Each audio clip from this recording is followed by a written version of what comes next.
책 읽어주는 남자.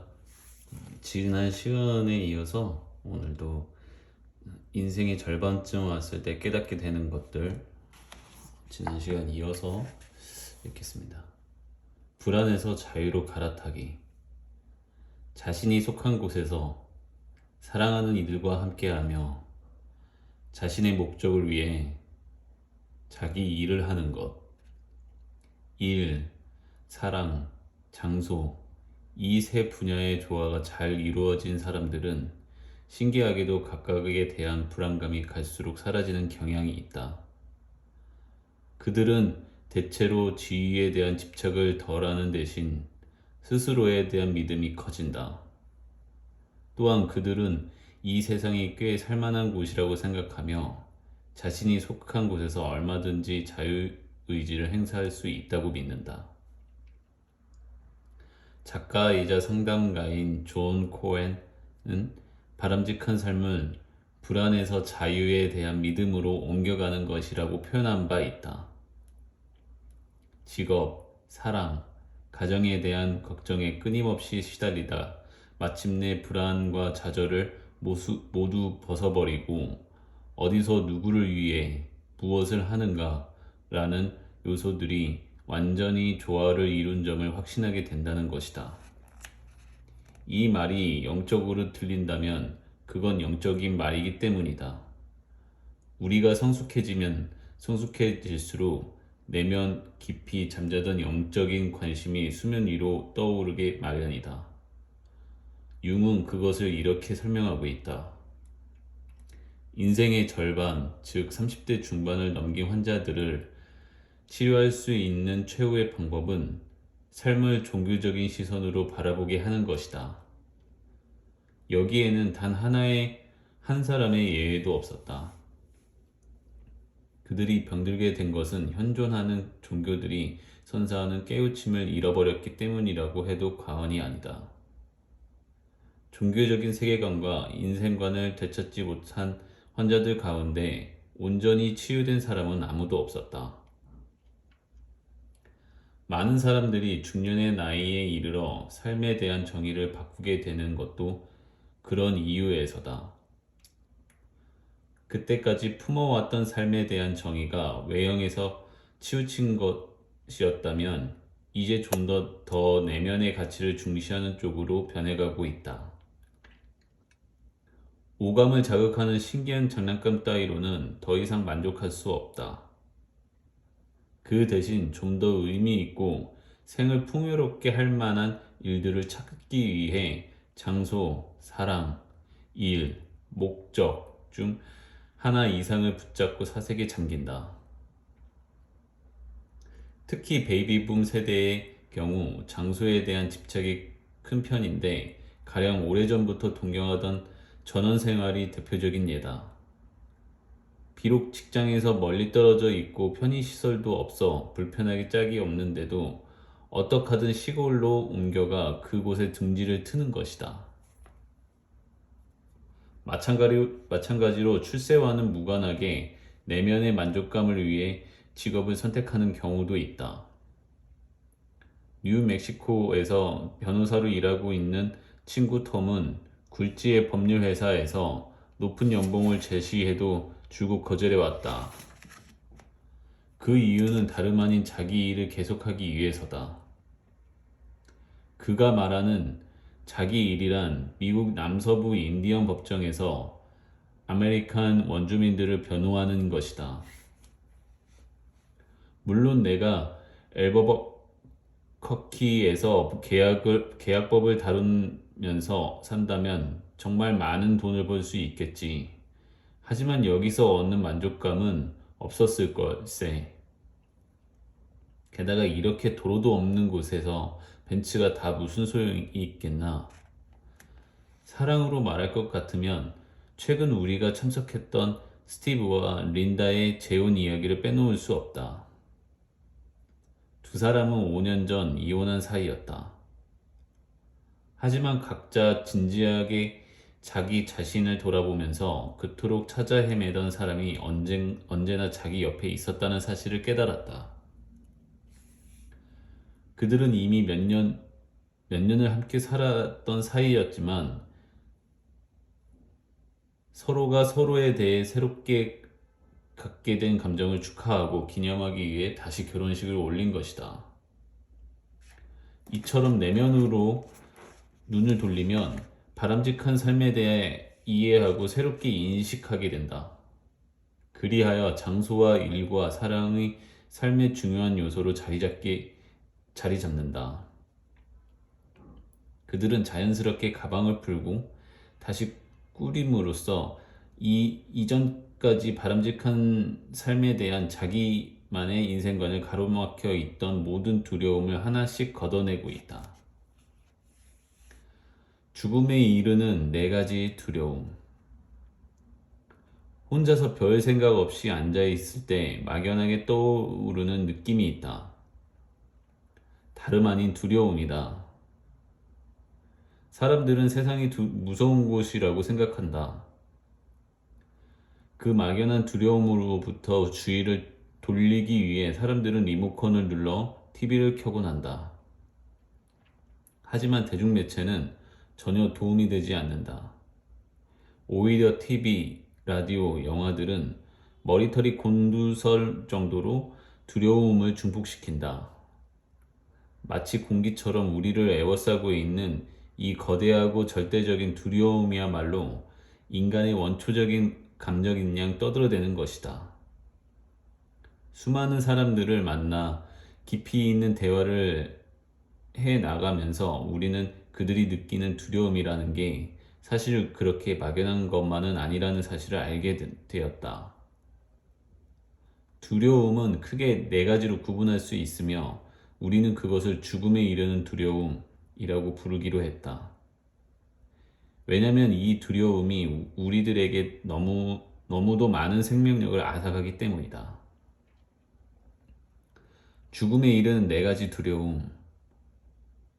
무의미한 삶에 대한 두려움, 외톨이가 되는 두려움, 길을 잃는 두려움, 죽음에 대한 두려움. 어째서 죽음에 대한 두려움이 맨 마지막일까? 사람은 생각보다 죽음을 두려워하지 않는다. 사실 사람들은 대부분 죽음보다 무의미한 삶을 더 두려워한다. 그 다음이 외로움, 그리고 방향감을 상실하는 것이다. 4가지 두려움의 죽음이 차지하는 비중은 상대적으로 적은 편이다. 우리가 발견한 4가지 두려움은 각각 바람직한 삶의 4가지 구성 요소로 상응하고 있다. 한 번도 자기만의 삶을 살아보지 못한 채 인생을 허비하게 될지도 모른다는 두려움 때문에 우리는 미친 듯이 일에 매달린다. 하지만 안타깝게도 우리가 하는 일과 그 일에서 생겨나는 모든 의무와 책임이 오히려 바람직한 삶을 살지 못하게 가로막곤 한다. 삶을 낭비하고 있다는 생각에서 벗어나기 위해서 가장 먼저 좋아하는 일을 해야 한다. 버틀런드 러셀은 이렇게 말했다. 행복하다는 사람들을 자세히 살펴보면 공통적으로 지닌 것이 있다. 그중 가장 중요한 것은 그들이 하는 일이다. 일은 그 자체로 즐거울 뿐만 아니라 그것이 쌓여 점차 우리 존재를 완성하는 기쁨의 근원이 된다. 외톨이가 되는 것이 두려워 평생 사랑을 쫓아다니지만 이따금 혼자서 자아를 들어볼 용기가 없다면 참된 사랑을 찾기 어렵다. 사랑이 없는 인생. 진정한 사랑은 존재 같지 못한 인생은 그저 환등기로 슬라이스 영상을 보는 것에 지나지 않는다. 슬라이드를 한 장씩 넣다 금방 실증이 나서 기계를 휙 감아 돌리듯이 또한 길을 잃으면 어쩌나 하는 두려움 때문에 우리는 한 곳에 매여 산다. 하지만 그 자리에서 멀리 떨어져 보지도 않고 어떻게 자신이 어떻게 있는지 알 수 있을까? 길을 잃어보지도 않고서 자기 자신을 찾을 수 있을까? 헨리 데이비드 소로의 말에 귀 기울여 보자. 왜 인간은 그토록 단단하게 자신을 땅에 뿌리박고 살아왔을까? 그와 똑같은 하늘을 향해 솟아오를 수도 있으면서 마지막으로 삶의 목적을 찾으려는 노력 뒤에는 죽음에 대한 두려움이 자리 잡고 있다. 자기보다 크고 더 위대한 신념이나 이상으로 모든 것을 바칠 수 있다면 불멸의 한 자락으로 거머쥘 수 있지 않을까. 그러나 아무리 거룩한 목적이라도 자기 내면이 아닌 외부의 개입이 있었다면 결코 자기만의 진짜 삶을 경험할 수 없다. 바람직한 삶에 이르는 길은 결국 자기 자신과 진심으로 화해하며 궁극적으로 죽음에 이르는 네 가지 두려움을 극복하는 것이다. 우리는 사랑, 장소, 그리고 일을 위한 적절한 공간을 찾아내고 그것을 지켜나감으로써 바람직한 삶을 설계할 수 있다. 이것은 아주 단순한 문제다. 자신의 삶에서 진정으로 소중한 것을 찾아 그것을 지키고 중요하지 않은 의무나 책임 따위는 과감히 떨쳐버리는 것이다. 내면에 귀 기울일 때 알게 되는 것들. 딕은 20년 동안 정기적으로 동아프리카 탄자니아를 오가며 여행단체를 이끌어왔다. 낮에는 아프리카 대자연을 모험하고 밤이면 모닥불가에 둘러앉아 일과 사랑, 희망, 두려움, 인간관계, 미래 등에 관해 마음을 열고 깊은 대화를 나누었다. 이 여행의 목적은 단순한 탐험이 아니었다. 내면의 불을 다시 지피고 가방을 풀고 다시 꾸리는 것, 그리하여 바람직한 삶을 되찾는 것이었다. 여행이 끝나면 딕은 함께 떠나던 이들로부터 종종 편지를 받는다. 현실 세계로 돌아온 그들은 딕에게 이렇게 묻곤 한다. 자, 이제 뭘 해야 하죠? 그들은 가방을 풀고 다시 꾸리는 일에 대해 끊없이 조언하고 구하며 바람직한 삶에 어떤 것들이 필요한지 알고 싶어 한다. 딕은 그들에게 내면의 귀를 기울이라고 말한다. 바람직한 삶에 필요한 것을 알기 위해서는 자기 자신의 소리에 귀를 기울여야 한다. 내면이 돌아오는 주파수에 민감해지고 자신과 좀 더 열린 관계, 솔직하고 분명한 관계를 맺어야 한다. 그러기 위해서는 먼저 가면부터 벗어야 한다. 다른 사람들 앞에서 쓰는 가면뿐 아니라 자기 앞에서 쓰는 가면도 모두 벗어야 한다. 바람직한 삶에는 책임이 따른다. 괴롭지만 피할 수 없는 진실이다. 그 누구도 당신에게 딱 맞는 삶을 정의해 줄 순 없다. 좋은 점은 당신의 노력을 방해할 사람도 아무도 없다는 것이다. 여행을 계속하려면 진지한 마음으로 가방을 열고 짐을 풀어야 한다. 가방을 연다는 것은 잠자던 내면을 깨우는 것이다. 짐을 모두 풀어 헤친 뒤에야 우리는 그동안 짊어지고 있었던 다른 시각으로 바라볼 수 있다. 그리고 전혀 새로운 질문을 던지게 된다. 즉, 짐을 푼다는 것은 뭔가 창조하고자 하는 온전한 삶을 살고자 하는 강렬한 욕구를 표현한 것이다. 무에서 이유를 창조하는 것이 일에 있어 짐을 푸는 것이 얼마나 중요한가에 대해서는 세계적인 화가, 음악가, 조각가, 발명가, 과학자, 탐험가, 작가들이 수없이 증언한 바 있다. 평범한 사람들의 경우에는 마찬가지다. 미국 중서부에 위치한 어느 테크놀로지 회사 중역인 린다 제드오이는 이렇게 말한다. 어렸을 때 나는 늪에서 수영을 배웠습니다. 이상한 냄새와 묘한 감촉으로 이끌어 한 걸음 한 걸음 늪 밖까지 들어갔죠. 차가운 물속을 헤엄쳐 나갈 때면 미끄러운 물고기 알이 등 위를 스치고 지나가고 키가 큰 물품들이 팔다리를 휘감았던 기억이 지금도 생생합니다. 그 늪 안에는 생명과 죽음이 있었고 탄생과 소멸이 있었어요. 빨간 날개가 달린 지느러기들이 새뜨기 풀 위로 앉아 깔보듯 눈초리로 나를 빤히 쳐다보았죠. 잠자리들은 하늘에서 곤두박질 치며 내 머리 위에서 윙윙거리고 올챙이와 피라미드들은 자꾸 나를 간질렀어요. 발가락 사이로 삐져나온 미끈한 진흙 감촉은 마치 천국을 밟는 기분이었죠. 나는 늪에서 진흙이 있어서 좋았고 촉촉하고 미끈거리는 진흙 속에 몸을 푹 담갔다가 솟구쳐 올라 하늘 높이 진흙 냄새를 풍겨내곤 했어요. 나에게 바람직한 삶이란 바로 그런 것이었답니다. 이제 50대에 접어든 린다는 아직도 늪에서 수영을 하고 싶어 한다. 나는 그동안 살아오면서 나 자신이 세상에서 제9시를 할 수 있다는 것을 증명해 보였습니다.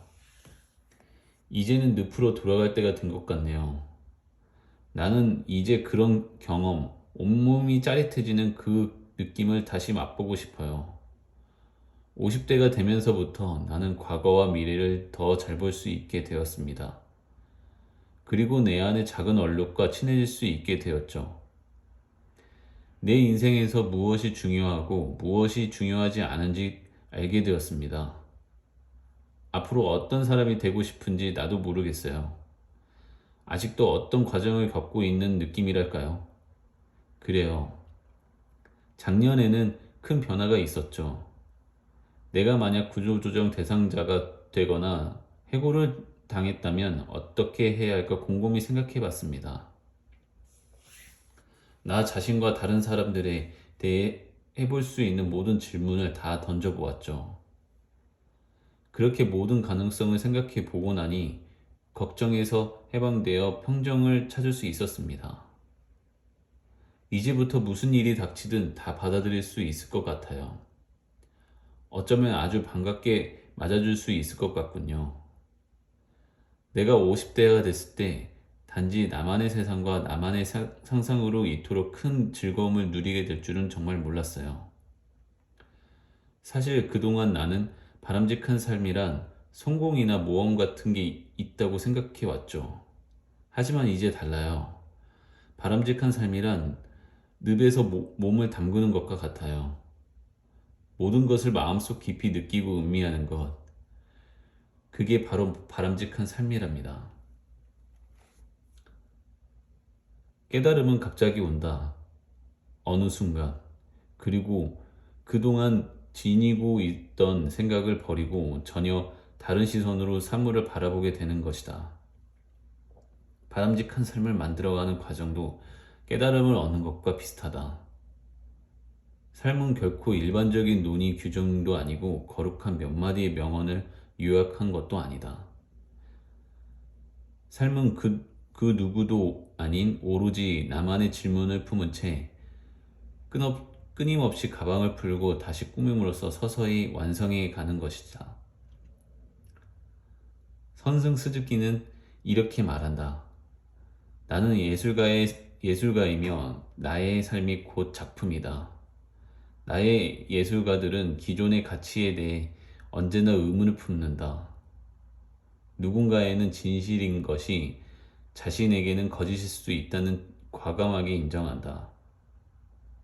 그들은 자신의 진실이 더 이상 진실이 될 수 없을 때 과감히 포기할 줄 안다.